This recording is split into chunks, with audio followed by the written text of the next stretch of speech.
నీ గుణమే నాకు నీకు పడనీయవు పడితో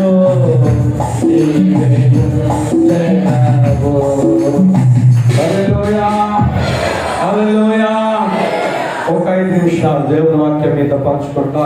ఎఫెసీయులకు రాసిన పత్రిక సంస్కరణ కార్యక్రమం అంటుంది 4వ అధ్యాయము 22వ వచనం. ఎఫెసీయులకు రాసిన పత్రిక 4వ అధ్యాయం 22, 23 వచనాలను చదువుకుందాం.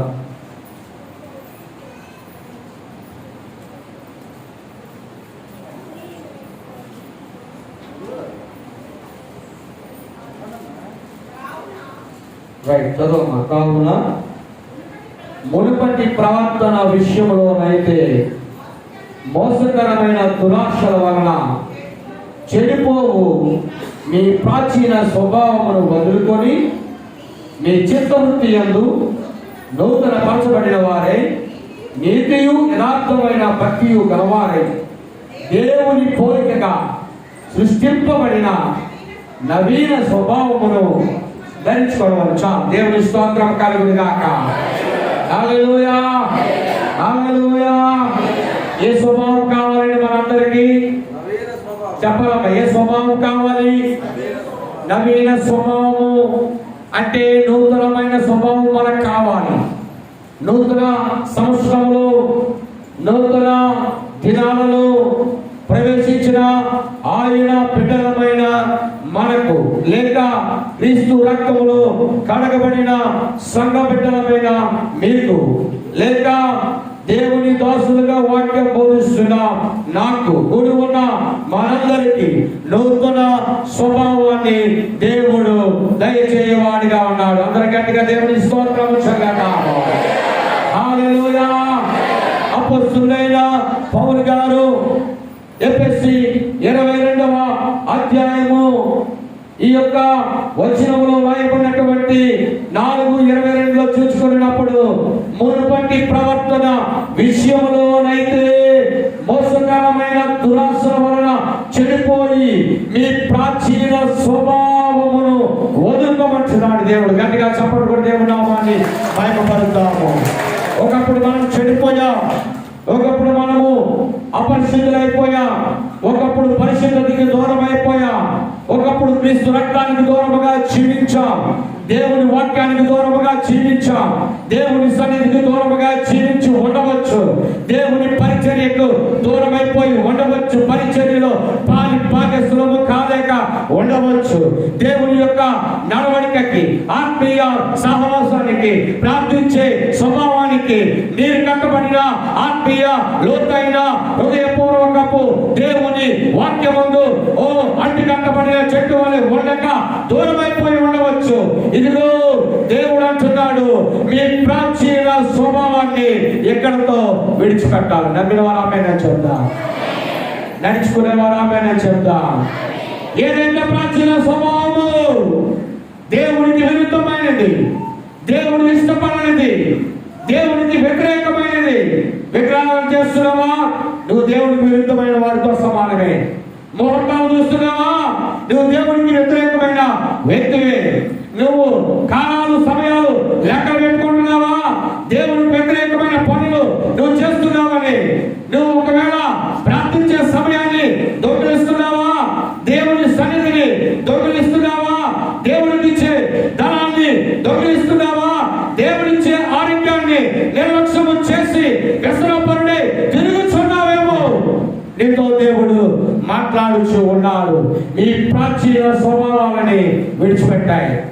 నూతన సంవత్సరములు ప్రభు మీ అందరితో మాట్లాడుతున్నా ఈ మొట్టమొదటి ఆదివారపు హెచ్చరిక ఏమిటంటే, మనలో ఉన్న ప్రాచీన స్వభావము చీకటితో కూడినది, వెలుగులోనికి రానిది, అపవిత్రత అయిపోయినది, దేవుని గాయాలు రేపే స్వభావపు స్థితిగతులు మన జీవితాలు ఉంటే తీసేసుకుందాం. గట్టిగా చెప్పకుండా దేవుని నామాన్ని మహిమపరుద్దాం. నోవహు మనందరికీ తెలుసు, భయంకరమైన త్రాగుబోతు, ఈజ్ ద డ్రంకర్ అని ఉంటుంది ఇంగ్లీష్ బైబిల్లో. భయంకరమైన తాగుడు తాగేవాడు నోవహు. ఎప్పుడైతే తన ప్రాచీన స్వభావాన్ని ప్రక్కన పెట్టేస్తాడో దేవుడు మాట్లాడిన తర్వాత, ప్రియ దేవుడి సంగమా, నోవహుని దేవుడు ఎట్లా ఆశీర్వదించాడంటే 40 రాత్రింబవళ్ళు ఎడతెరపలేని వర్షము కురవగా ఆ దేశంలో ఉన్న ప్రజలందరూ, భూమి మీద ఉన్న ప్రజలందరూ నాశనం అయిపోయారు. కానీ దేవుడు నోవహుకు ఇచ్చిన షేము, హాము, యాపెతు ఆ ముగ్గురు కోడల ద్వారా మరలా దేవుడు నూతన సృష్టిని ప్రారంభించాడు. గట్టిగా చెప్పడం దేవుడు నామాన్ని బయటపడుతాం. ఏమంటున్నారా? మన జీవితాల్లో గమనించండి, ఎవరు మాట్లాడుకోవద్దు. మన జీవితాల్లో గొలియాతు లాంటి వాళ్ళు ఎదురు కాకపోతే నేను దావీదులు కాలేము. మన జీవితాలలో ఎర్ర సముద్రం లాంటి సమస్యలు అడ్డు రాకపోతే నేను మోషే లాంటి నాయకులము కాలేము. మన జీవితాల్లో షండుడైనటువంటి దుష్టుడైనటువంటి హామాను లాంటి వారు ఎదురు కాకపోతే ఎస్తేరులకు కాలేము. గట్టిగా చెప్పడం నామాన్ని మహిమపరుద్దాము. హల్లెలూయా. వస్తాయి, కష్టాలు వస్తాయి, శ్రమలు వస్తాయి, ఇబ్బందులు వస్తాయి, కన్నీరు కారుతుంది, చిరాకు పుడుతుంది, అవిశ్వాసము చిన్న విత్తనం వలె అంకురం మొదలవుతుంది. ప్రియ దేవుని బిడ్డలారా, మనకి ఎన్ని కష్టాలు వస్తాయో అంతగా మనమే చెప్పబడతాం. ప్రతి కీడు వెనుక దేవుడు మేలు దాచి ఉంచాడు. ఆర్ఆర్కే మూర్తి గారు గొప్ప ఆయన ప్రియ శ్రోతలారా అని సుమధుర గీతములు, ఆ యొక్క సుమధుర గీతముల రేడియో దర్శన కాలమందు దేవుని వాక్యము ప్రచురణ చేసే గొప్ప దైవజనుడు, బ్రాహ్మణ కుటుంబంలో పుట్టినవాడు. ఆ రోజులో నా చిన్నతనములు, ఎవరైనా మైక్ లో మాట్లాడుతుంటారు, మైక్ సౌండ్ వస్తుంది, ఎవరు మైక్ పట్టుకోలేదు కదా, రైట్. ఆర్ఆర్కే మూర్తి గారు ప్రియ శ్రోతలారా అని మొదలు పెట్టేవాడు. ఆయన ఆ మాధుర్యముతో ఒకనాటి రేడియో తరంగానికి క్రీస్తు బోధలు అందించినటువంటి గొప్ప సాక్ష్యము కలిగినటువంటి వ్యక్తి. బ్రాహ్మణ కుటుంబంలో పుట్టాడు, దేవుని ఎరిగాడు. ఎట్లా ప్రభువుని నమ్ముకోలేదంటే భూలోకంలో ఉన్న పుస్తకాలు అన్నిటికంటే బైబిల్ ఒక చావక వారి పుస్తకం. దాన్ని ఆవిడ కొనుక్కుంటాడు, దాన్ని ఆవిడ చదువుతాడు. అసలు అందులో ఏముంది? తక్కువ కులస్తులు, తక్కువ జాతులు ఆ బైబిల్ పట్టుకొని తిరుగుతారని ఎగతాళి చేసిన ఆర్ఆర్కే మూర్తితో దేవుడు మాట్లాడి వాక్యము చదవడం ప్రారంభించగా యోహాను సువార్త వాక్యము ద్వారా యేసయ్య ఆయన జీవితాన్ని పట్టుకొని ఎవరినైతే దూషించాడో, ఎవరినైతే అంటరాని వాళ్ళు అన్నారో వారి ఇళ్లలోనికి వెళ్ళి భోజనాలు చేసి వారి ఇళ్లలో నిద్రపోయి వారి ద్వారా దేవుని సేవను పరిచర్య ప్రారంభించిన దైవజనుడు ఆర్ఆర్కే మూర్తి నమ్మిన వారు దేవునికి స్తోత్రము చెల్లిద్దాము. హల్లెలూయా. ప్రాచీన స్వభావాన్ని నీవు విడిచిపెట్టుకుంటే దేవుని వాక్యం వింటున్న నీ జీవితమును దేవుడు గొప్ప కార్యాలు చేయడానికి ఇష్టపడుతూ ఉన్నాడు. ప్రాచీన స్వభావాన్ని విడిచిపెట్టుకోవాలి. మన దేవుడు ఆది సంబోధుడు, స్వయంభవుడు, శక్తివంతుడు. అందుకే స్వామి వివేకానంద గారు అంటారు, అకార మకార ఉకార ఏకత్వము త్రియేకత్వము కలిగిన వాడే దేవుడు. అంటే ఆకారములోను అనాది నుండి మకారములో మరణమును జయించిన వాడు, ఉకారం అంటే ఉన్నవాడు అని స్వామి వివేకానంద చక్కటి మాటలు రాస్తున్నాడు.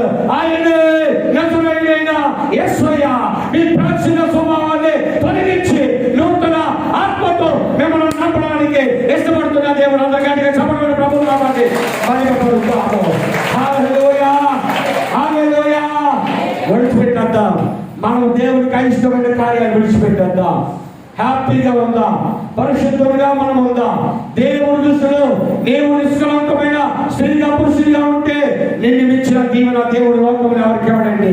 అలాంటి దీవెనలు నా యేసయ్య ఉన్నాడు. అందుకే వాక్యంలో ముందుకు వెళ్ళినట్లయితే వదులుకొని నీ చింత వృత్తి యందు నూతన పరచబడిన వారే. నువ్వు ఏంటి చేస్తున్నావు, ఎలా బ్రతుకుతున్నావు, నువ్వు చేస్తున్న నీ చింత వృత్తులు నువ్వు నూతన పరచబడిన స్త్రీగా, నూతనమైన పురుషుడిగా నువ్వు మార్చబడితే దేవుని వాక్యం ద్వారా నూతన సంవత్సరంలో నూతన డిసిషన్స్, నూతన వడబడిక దేవునితో నువ్వు పెట్టుకుంటే నీ పట్ల, నీ కుటుంబం పట్ల, నీ బిడ్డల పట్ల ఆయన దాచి ఉంచిన మేలు చాలా గొప్పది. అందరూ గట్టిగా ఆ మేలు చెప్తామండి. అదే ఆయన మేలు దాచి ఉంచాడు. 2021లో ఆయన నీకు మేలు చేయ పరలోకమని దేవుడు రిజర్వ్ చేసి ఉంచాడు. ఏదైతే నువ్వు ఆశిస్తున్నావో, ఏది పొందుకోవాలని అడిగి నువ్వు ఏం చేస్తూ ఉన్నావో ఆ కార్యాలను దేవుడు 2022లో నీ ప్రాచీన స్వభావాన్ని విడిచిపెట్టుకుంటే నూతనంగా నువ్వు మార్చడానికి నీ దేవుడు నేను దీవిస్తాడు. అందరికీ చెప్తా, కళ్ళు మూసుకొని ప్రార్థన చేద్దాం, వచ్చే వారి కంటిన్యూ చేసుకుందాం.